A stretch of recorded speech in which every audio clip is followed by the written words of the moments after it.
എല്ലാവർക്കും ചായ രുചി കലവറയിലേക്ക് ഒരിക്കൽ കൂടി സ്വാഗതം.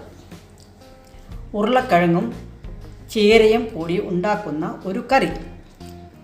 അത് നല്ല ടേസ്റ്റിയാണ്. എല്ലാവരും ഉണ്ടാക്കി നോക്കണം, കഴിച്ചു നോക്കണം. നല്ല ടേസ്റ്റാണ്. നിങ്ങൾക്ക് ഇഷ്ടപ്പെട്ടാൽ ലൈക്ക് ചെയ്യുക, കമൻറ്റ് ചെയ്യുക.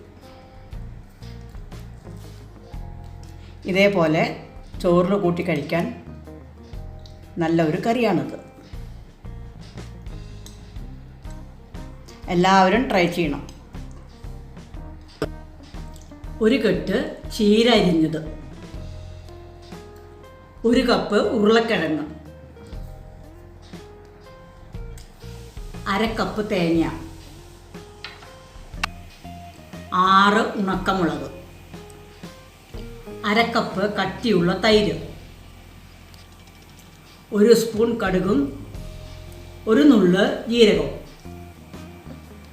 1 നുള്ള് മഞ്ഞൾപ്പൊടി, ആവശ്യത്തിന് ഉപ്പ്, ആവശ്യത്തിന് കറിവേപ്പില, ആവശ്യത്തിന് വെളിച്ചെണ്ണ. തയ്യാറാക്കുന്ന വിധം എങ്ങനെയെന്ന് നോക്കാം. തേങ്ങ, ഉണക്കമുളക്, മഞ്ഞൾപ്പൊടി, ഉപ്പ് മിക്സിയിൽ നന്നായി അരച്ചത്. ഈ പരുവത്തിൽ അരയ്ക്കണം.